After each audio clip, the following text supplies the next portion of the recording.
Papa, kain na tayo. Gutom na ako. Gutom ka na? Ano, alam natin? Masarap ang ulam natin ngayon. Ako ang nagluto. Kasi di ba pag si mama ang magluluto, malamang sa malamang, prito na naman ang papuulam sa nun, di ba? Tapos yung favorite niyang itlog, kung ano nung luto sa itlog, o kaya yung hotdog na na sunog. Iya. Edi, tawagin mo na mama mo. Maghahain na ako. Ha, dali. Sige, tawagin mo na, dali.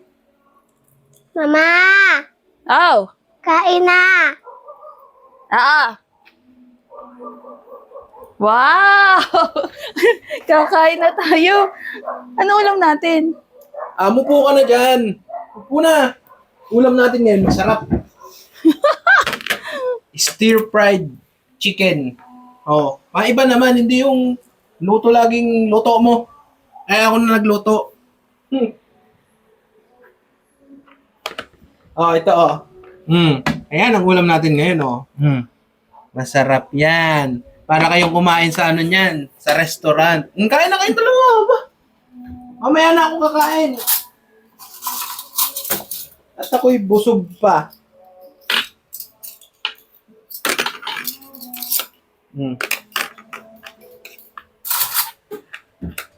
Kain na. Ray. Thank you, Lord, sa pagkain. Amen. Amoy pa lang. Mabango na. Nga Sarap yung baby chicken yan eh.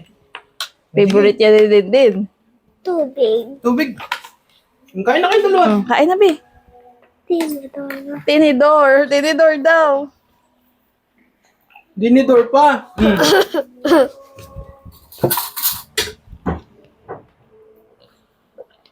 Dali, kain na. Kain na. Tikmi ang luto ko.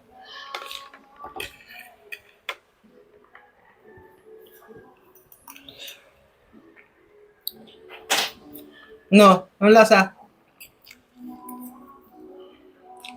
Ang lasa? Sarap. Ang sarap.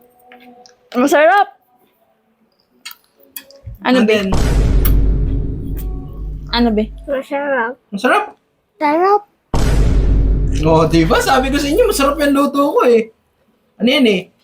Home-style cooking ng ano, para kang kumain ng Chinese sa Chinese restaurant, oh, di ba? Eh kung ikaw ang nagluto niyan, malamang sa malamang itlog na naman. Oh, di ba? Buti na lang nagluto ako ng ulam ngayon. Kain ka Diba? pa, be? Masarap talaga magluto mga lalaki kaysa sa babae. Oh. Kain dalawa ba? Kaya nyo kumain.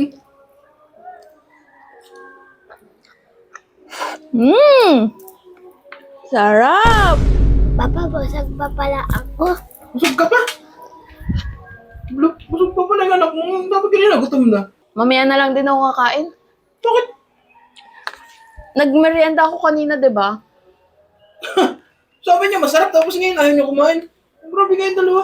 Dito na lang muna. Maya na ako kakain. Nag-aksaya kayo ng pagkain ah. Grabe O, ikaw na lang kaya muna kumain. Pauna ka na. ba yan? Sabi masarap tapos ayaw kumain. Ano ba naman yung dalawang yan? Sayang ito pagkain na ito.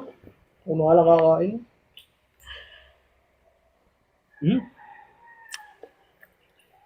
Sarap nga. Sarap nga ang luto ko ah. Kaya pala.